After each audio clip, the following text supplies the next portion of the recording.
Ayer se hizo público el arribo de militares estadounidenses, de miembros de la Fuerza Aérea de los Estados Unidos, para un trabajo conjunto con las fuerzas ecuatorianas en la lucha contra el crimen transnacional. Está con nosotros el general Osvaldo Jarrín, el ex ministro de Defensa. Para hablar sobre esto, general Jarrín, gracias por acompañarnos. Buenos días.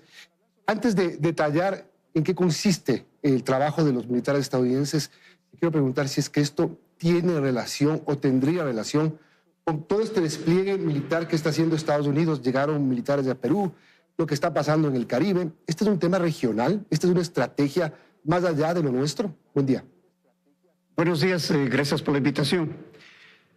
En primer lugar, lo que está haciendo la presencia de los Estados Unidos en el Ecuador es dar cumplimiento a una estrategia definida que tiene este momento Estados Unidos en su estrategia de seguridad nacional establecida.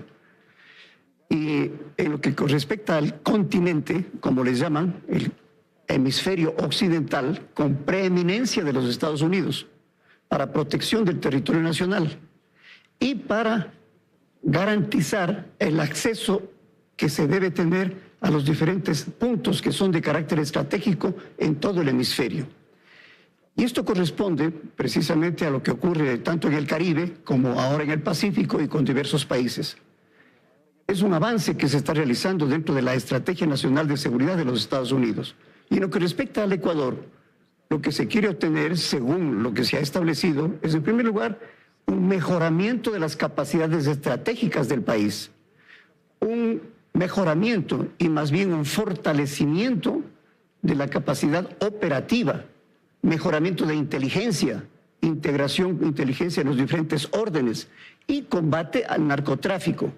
Porque en la política exterior de los Estados Unidos, los objetivos marcados son los que están establecidos para migración, combate al narcotráfico y, sobre todo, protección al hemisferio occidental. Entonces, sí somos parte de una estrategia regional. Perfectamente. ¿Y por qué una estrategia regional? Porque la seguridad cooperativa en la que nosotros estamos desarrollando es el propósito de integrar a 2 o más países para afrontar una amenaza común transnacional. Y al ser transnacional, con todo el poder que tiene el narcotráfico, es una amenaza de carácter geoestratégico.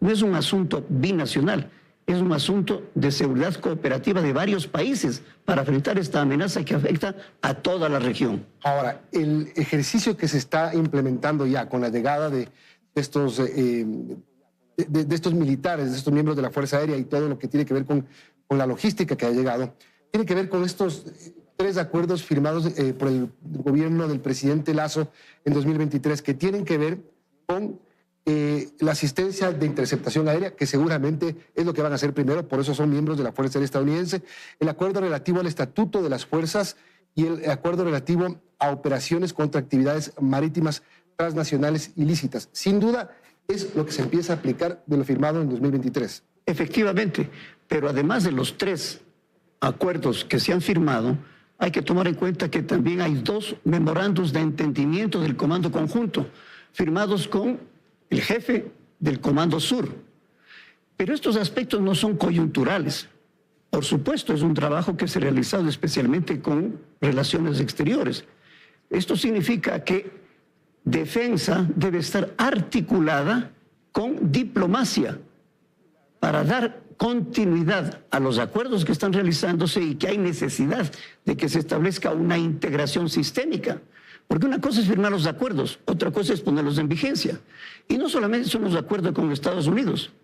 Por la soberanía estamos sujetos a las leyes nacionales, la primacía de la ley nacional y los acuerdos internacionales. Por ejemplo, el Ecuador es miembro signatario de la Declaración de Seguridad de las Américas de la OEA. El Ecuador es signatario de la Convención del Mar de 1988, que le llaman la Constitución de los Mares. Y según la CONVEMAR, tiene facultad el país para emplear su fuerza naval en la identificación, persecución, abordaje, visita, si es que hace falta, y si no, con la inspección que se realice a bordo, realizar la incautación En este caso que estamos hablando del narcotráfico sería de las cargas que están sujetas a fiscalización. Ok, estos acuerdos además conceden privilegios, exenciones de inmunidades al personal estadounidense, autorizan a Estados Unidos a ejercer jurisdicción penal sobre su personal mientras se encuentren en territorio ecuatoriano, tienen libre movilidad en el territorio ecuatoriano, las aeronaves, buques y vehículos operados por el Departamento de Defensa de los Estados Unidos. Es decir, todo esto ya está pasando. Todo esto está firmado. En el momento que están las fuerzas, y no estamos hablando exclusivamente de Estados Unidos, tenemos que hablar de una fuerza extranjera, porque la aspiración es de que se realice la seguridad cooperativa con varios países, como se viene realizando hasta el momento. Por ejemplo, en junio del año pasado se realizó el Galapex 3. Desde 2020 se hizo el primero. Y el Galapex integra a las fuerzas navales, militares de Colombia, de Perú, de Estados Unidos y de Ecuador. Maniobras para presencia, maniobra, seguridad marítima, desde continente hacia el archipiélago de Galápagos. Entonces, se están realizando estas actividades, estas cooperaciones por parte de los países, pero lo que falta es sistematicidad, una integración sistémica y una estrategia actualizada para la época actual que no existe, porque se está desconectando todas las actividades por iniciativas aisladas. No hay una estrategia integral para que afronte este problema desde la seguridad cooperativa. O sea, la única estrategia es conseguir acuerdos. Exactamente, es un trabajo muy bien desarrollado, un gran avance, porque todos estos acuerdos, los tres que usted acaba de mencionar, los dos memorandos de entendimiento, los acuerdos que se firman con la OEA, con la Comunidad Andina de Naciones, porque la red de seguridad andina está creada desde la CAN, pero todo esto está, diríamos, aislado. Efectivamente, un gran avance, pero en forma aislada, no está vinculado, integrado en un sistema. Ahora, este tema es importante porque además causó polémica en su momento. ¿Qué tiene que aprobar la Corte Constitucional? ¿Qué tiene que aprobar la Asamblea Nacional? Y al final la Corte dijo, este es un instrumento que se lo puede ejecutar sin necesidad de intervención legislativa, sin necesidad de una aprobación de la Corte Constitucional. Y así fue, los tres acuerdos. Los firma el presidente Lasso. El primero lo ratifica el presidente Lasso y los otros ya pasaron a la época del presidente Noboa, que los ratificó. Es decir, este tema es un instrumento importante, pero no es el único que tiene Ecuador con Estados Unidos, con quienes venimos trabajando desde hace tiempos. Vamos a ponerle como un ejemplo. No focalicemos exclusivamente el acuerdo con Estados Unidos. Supongamos que no existe ninguno de ellos. La Fuerza Naval tiene la responsabilidad de proteger la población, el territorio, los recursos y la vida en el mar, porque la CONVEMAR está facultándole para que realice esas actividades de protección marítima, en este caso, sin necesidad de acuerdos internacionales.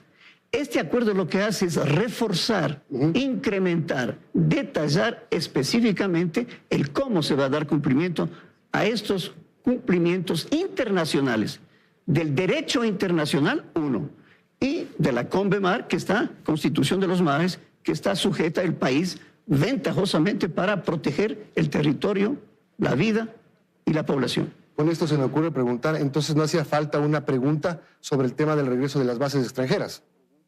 Lo de las bases es aparte, porque si bien complementaría, al tener una base tiene mayores condiciones de infraestructura, de permanencia, pero la presencia de las fuerzas extranjeras no obsta para que se cumpla con la seguridad cooperativa.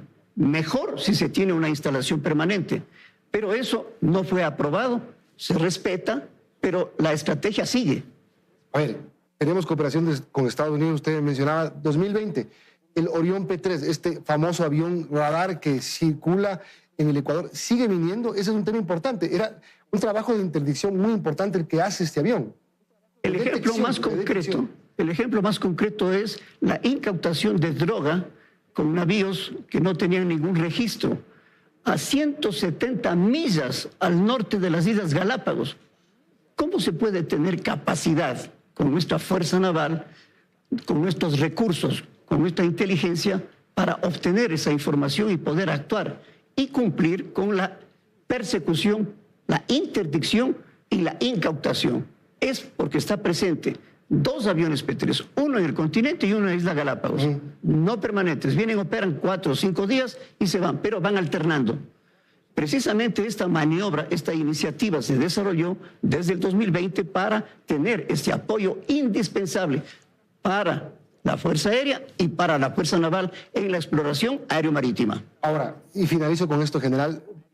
No sé si usted vio este reportaje, esta investigación hecha por el New York Times, por una periodista del New York Times. Se califica al Ecuador como el supercorredor de la droga.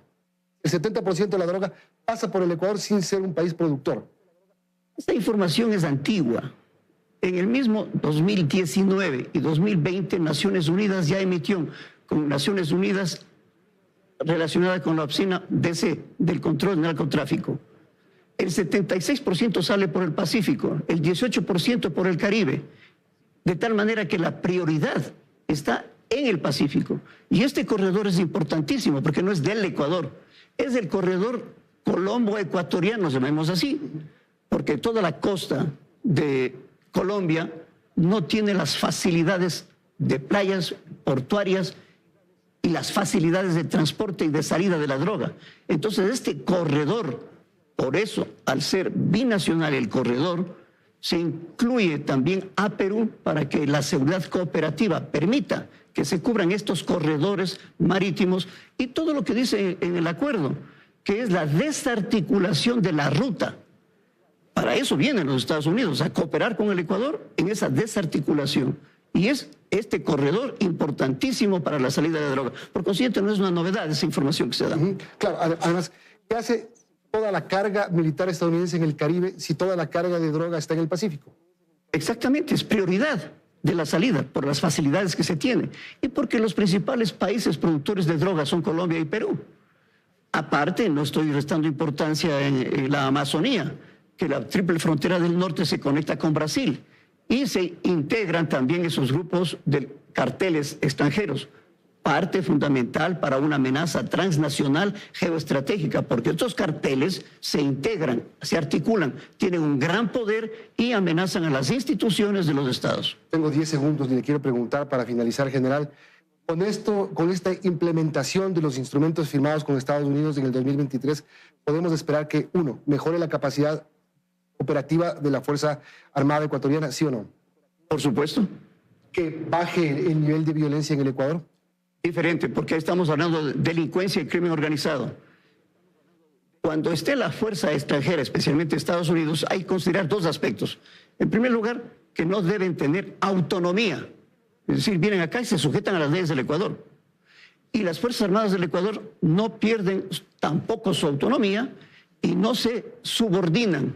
Es decir, las Fuerzas Armadas del Ecuador con la presencia extranjera no pueden tener una dependencia de la fuerza extranjera. El mando sigue siendo del Comando Conjunto y la autonomía de nuestras Fuerzas Armadas.